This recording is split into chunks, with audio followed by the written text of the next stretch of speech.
Hit that like, comment below, subscribe if you got some time. It's your boy Caswell with the Solid Name Podcast, and for this, let's get straight into it. It's your 3-minute fight drill, your 3-minute fight breakdown, and for this, we got the likes of Claressa the GWOAT Shields taking on Franchon Crews-Dezurn, February 22nd, 2026.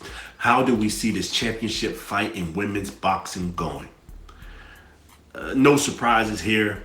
We're going with the likes of Claressa the GWOAT Shields. How? Unanimous decision, victory, and why? Speed, skills, and activity. Let's get straight into it. Now, I don't expect this to be a long video, and it's no disrespect. We've seen this show once before, and I think we're going to see it again with the likes of Claressa Shields and Franchon Crews-Dezurn. Both women debuted against each other, right? Claressa the GWOAT Shields walked out of that with a nice decision victory. It was a good fight, a good scrap. Both women learning the professional ranks in the sport of boxing. Claressa the GWOAT Shields obviously had a little bit more experience coming out of the Olympics. But all in all, equal. Both had good names, put the sport of women's boxing on the map, and debuted it and had a good scrap. I do expect this fight here to be good. I just don't think it'll be close. I think Franchon Crews will give it her all. I just think Claressa the GWOAT Shields will be a step ahead. If you look over the careers over this past few, years, it's clear, right? Claressa the GWOAT Shields obviously stabled herself as the GWOAT, proved it, moved up multiple weight classes, 3 times undisputed, fighting multiple times a year, beating whoever comes her way. And it hasn't really even been that close. She's only been knocked down once in her career, right? Against, a woman that some say was a drug cheat and hasn't really been back. The competition that Claressa Shields has fought has been top tier to whoever she can get, right? No matter who you put in the ring, man, she's been just light years ahead of them and separating them, and mainly because of her speed and skill set. That placement of the jab, her overhand right, the timing that she has is something that you need to study. She has been growing and growing and growing by leaps and bounds, and if you compare that to the likes of Franchon Crews, who herself has stabled herself as a name in the sport of women's boxing, it's just one's kind of plateaued and the other keeps growing exponentially. I don't think we know how good Claressa the GWOAT Shields is going to be even yet. We know she's a great first-time ballot Hall of Famer, but I think there's even more there. But let's get to this fight, right? I think it's going to all rely on the jab and the speed, right? The speed of that jab that's going to come out of Claressa the GWOAT Shields. I think she's going to target that midsection of Franchon Crews-Dezurn and kind of keep her at bay, throw her rhythm off, as Franchon Crews-Dezurn does like to get on the inside and fight an aggressive fight, punches and bunches.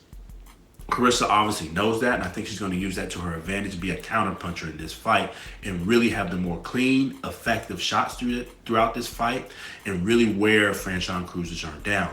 Again, I don't see a knockout in this fight unless Franchon Crews-Dezurn gets extremely tired like she normally does towards the end of the fight.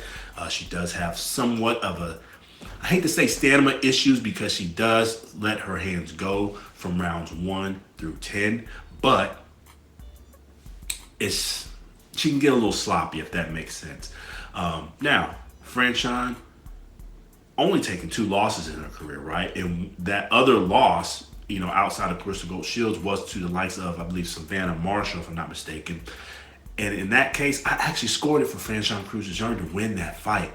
She let her foot off the gas again towards the back end, but I still thought she pulled that off by a split decision. But here we are. She took that loss.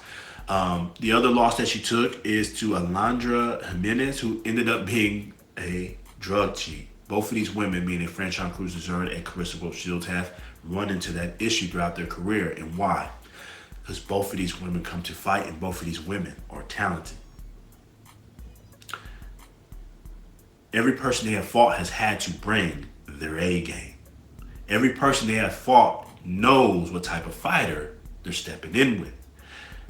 And I believe that's what's going to make this a good fight product on February 22nd, 2025. I just believe Claressa the GWOAT Shields' trajectory, current state of where she is in the sport of boxing, with her skills and her athleticism, think it's still just that much more than Franchon Crews-Dezurn. Again, she's worthy to be here. Good name, action fighter. I expect to see fireworks until Claressa puts them out, especially on the back half of this fight. I think Claressa's stamina's a little bit better. Again, we already talked about the shot placement. We talked about the speed. I just believe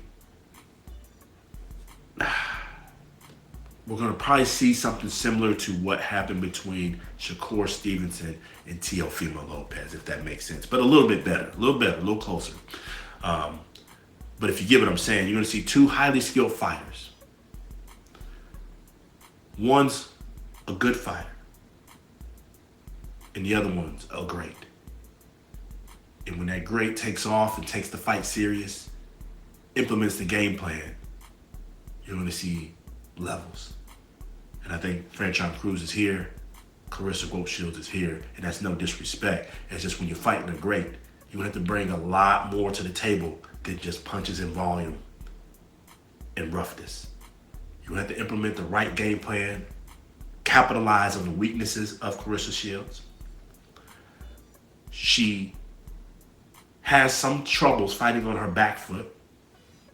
If you want to expose that, you can, but be prepared for the counter punches. Be prepared for the speedy jab to the midsection to offset you, and then she moves around and turns angles.